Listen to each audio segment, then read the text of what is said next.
Today is Monday, December 11th. We're talking about a tornado outbreak that devastated parts of the South. Also, what the White House decided to send Israel without approval from Congress, and more backlash from last week's hearing on antisemitism. Plus, chronic fatigue may be more common than previously thought. A historic deal in sports with a contract size that shattered the previous record. And those old $2 bills you may have could be worth thousands. Those stories and more news to know next.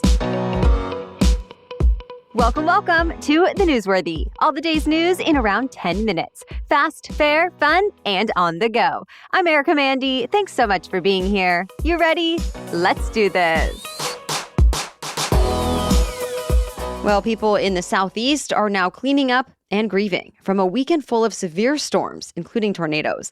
The National Weather Service has so far confirmed 1 EF3 and 2 EF2 tornadoes in Middle Tennessee. More are being surveyed now, since all in all, 13 tornadoes were reported in Tennessee and more in nearby states. Sadly, at least 6 people died. Dozens more were sent to the hospital. Homes and businesses were leveled, trees were uprooted, and an entire church collapsed in Nashville. Thousands of people were left without electricity, and officials say it could be a couple of weeks before everyone gets their power back. Overall, the storm spanned more than 1,200 miles of the eastern U.S. over the weekend, from the Gulf Coast to the Canadian border. Parts of the East Coast are still dealing with thunderstorms and even some heavy snow in the higher elevations, though things are expected to settle down by tonight.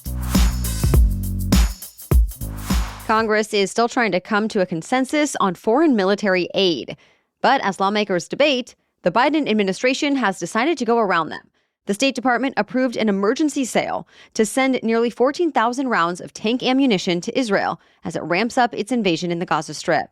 Officials declaring it an emergency that could impact American national security interests allowed them to move forward without the usual congressional approval.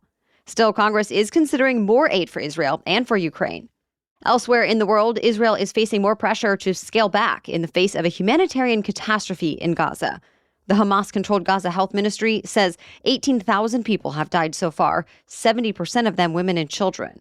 And human rights groups say survivors face a tough road ahead as they face extensive damage, a lack of supplies like food, water, and fuel, and growing health concerns. The United Nations tried to pass a resolution for an immediate humanitarian ceasefire on Friday, but the U.S. vetoed it. An American diplomat called the ceasefire resolution imbalanced and criticized allies for not also condemning Hamas's attack on Israel when militants killed about 1,200 people on October 7th. He said stopping military action would only allow Hamas to, quote, plant the seeds for the next war. So with that, the current war continues and could for a while. Israel says it's prepared to fight for months or longer to defeat Hamas. The UN General Assembly will be meeting about the war again tomorrow. So remember last week, we told you about elite college presidents who testified in a tense hearing about antisemitism? Well, the backlash from that hearing was so intense that one of the presidents has now resigned, and there are calls for the others to follow suit. The president of the University of Pennsylvania, Liz McGill, stepped down over the weekend. So did the chair of Penn's board of trustees.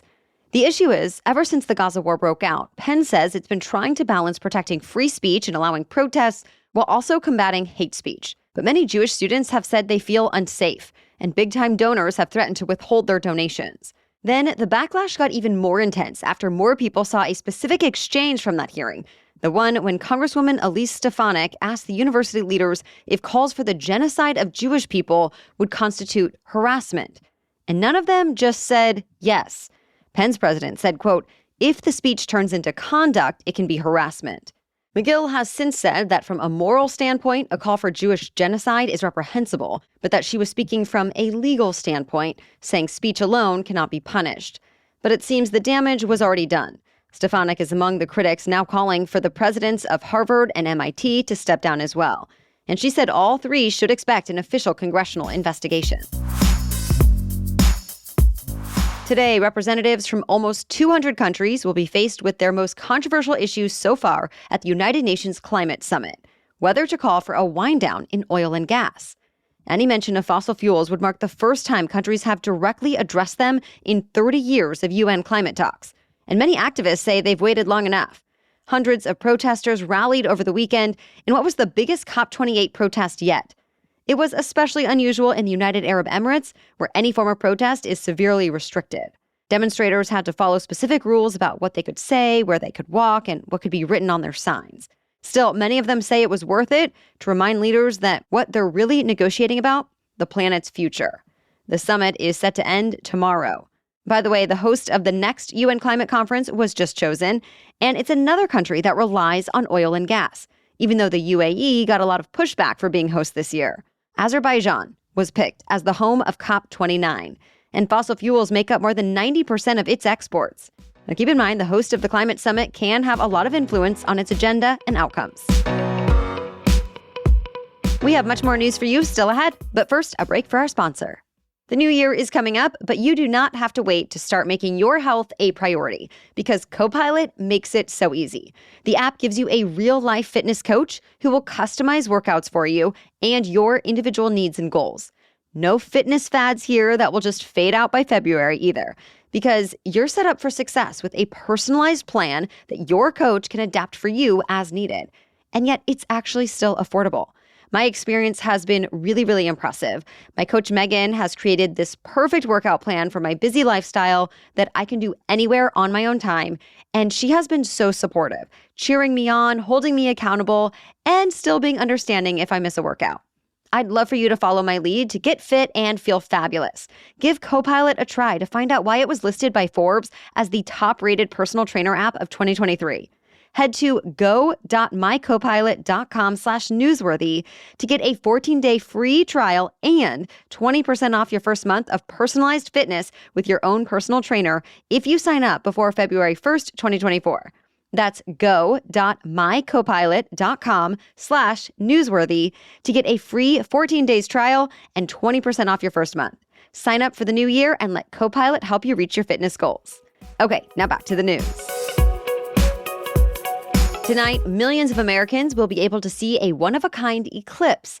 An asteroid is on track to pass in front of one of the brightest stars in the sky. We're talking about a red supergiant called Betelgeuse, which is bigger and brighter than our sun, just much further away. Astronomers are hoping this eclipse can teach them more about both the star and the asteroid, though it's expected to last no more than 15 seconds. People should be able to see it on a path that stretches from Asia to southern Europe, the U.S., and eastern Mexico. But the only places you'll be able to see it here in the U.S. are Miami and the Florida Keys at around 8:15 Eastern Time tonight. Or you can watch a live stream. We'll add a link to it in today's episode notes. A new CDC report shines light on an illness that's often overlooked. It says chronic fatigue syndrome is not actually rare, as medical experts have long thought. In fact, more than 3 million Americans suffer from it. Chronic fatigue is described as at least 6 months of severe exhaustion that does not improve with rest. Patients report brain fog, dizziness, pain, and sleeping problems that can get worse after exercise, work, or other activities. Some say a simple activity like going to the store or taking a shower could leave them bedridden for days. There is no cure or treatment, so doctors just try to help lessen the symptoms. What's more, there's no blood test or scan to even diagnose it in the first place. So the CDC says even more people could have it and not know it. There is also no known cause, although research does suggest that it could be a body's overreaction to an infection or other jolt to the immune system. So it can come up after things like herpes, SARS, and most recently, COVID-19. Controversial conspiracy theorist Alex Jones is back on X, what used to be Twitter. X owner Elon Musk announced yesterday that Jones would be reinstated after a 5-year ban. Jones is probably best known for falsely and repeatedly claiming the deadly 2012 Sandy Hook school shooting was a hoax. That led Jones and his online show InfoWars to be permanently suspended from Twitter in 2018 for breaking rules on abusive behavior. He was also kicked off Facebook and YouTube. Well, last year, Elon Musk said he would not reinstate Jones on X because he had no mercy for anyone who would use the death of children for gain, politics, or fame. But over the weekend, Musk polled X users to see if Jones should be brought back, and about 70% of nearly 2 million respondents voted yes. In defending his move, Musk asked, "Are we a platform that believes in freedom of speech, or are we not?" Jones started posting on the platform again yesterday. He and Musk also joined Laura Loomer, who has described herself as a proud Islamophobe, and others in a live chat. Musk has reinstated several banned or suspended accounts since buying Twitter, though there are others who are still banned. It was a big weekend in the world of sports that kicked off with a record-breaking baseball contract. MVP pitcher Shohei Ohtani landed the largest contract in the history of North American team sports. It's a 10-year, $700 million deal with the Los Angeles Dodgers. That's nearly double what he was making with the Los Angeles Angels. And it's 64% higher than baseball's previous largest contract, signed by outfielder Mike Trout. Also over the weekend, the LA Lakers became the only basketball team in history to have won the NBA Cup. This was the first year the NBA held an in-season tournament, and it all wrapped up Saturday night with the Lakers' victory over the Indiana Pacers. LeBron James was named Tournament MVP. One more big sports achievement we'd like to mention, this year's Heisman Trophy winner. LSU quarterback Jaden Daniels won the prize, meaning he's considered the most outstanding player in college football, even though his team did not make it to the college football playoff. Up next, LSU will go up against Wisconsin in the ReliaQuest Bowl on New Year's Day. That's it for the main news, so now it's time for Money Monday, when we talk about one interesting money-related news story. But first, support for today's episode comes from CastleFlex. I've always experienced the benefits of stretching since I grew up dancing, then later have enjoyed yoga. But I'm now realizing that the typical stretches don't always cut it. And using bands and ropes might not actually pull your toes down and back the way a stretch therapist does it. Well, enter the CastleFlex. When I use it, my entire body feels so much better the same day, and the benefits only increase the more consistent I am with it. In fact, my husband and I both use the CastleFlex now, and we're not alone. With 40,000 customers and an average review rating of 4.9 stars, no wonder they have less than a 1% return rate. Even professional athletes use this. Plus, CastleFlex is now HSA, FSA eligible, which is especially helpful right now if you have extra funds that are use it or lose it by the end of the year. So check it out at castleflex.com. That's CastleFlex, F-L-E-X-X with 2 X's. And be sure to use our code NEWS12 for 10% off. Again, go to castleflex.com and use the code NEWS12 to get 10% off. Okay, now back to Money Monday. Do you have any old $2 bills lying around? If so, they might be worth a lot more than just $2, as we've seen in a few recent auctions. So how do you know if you have one of the valuable ones? Well, U.S. Currency Auctions says uncirculated $2 bills from every year up to 1917 are likely worth at least $1,000. And if those early bills have a red, brown, or blue seal, they could be worth upwards of $4,000. Also, it's worth looking at the serial number. MarketWatch says if the number starts with a 1, it could be worth more than $20,000. And in general, the lower the serial number, the better. Of course, the condition of the bill matters too. The more pristine the condition, the higher the value.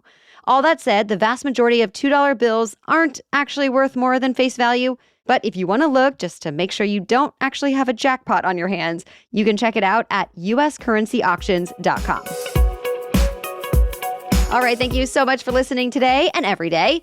We'll be back with more news to know tomorrow. For now, have a great day.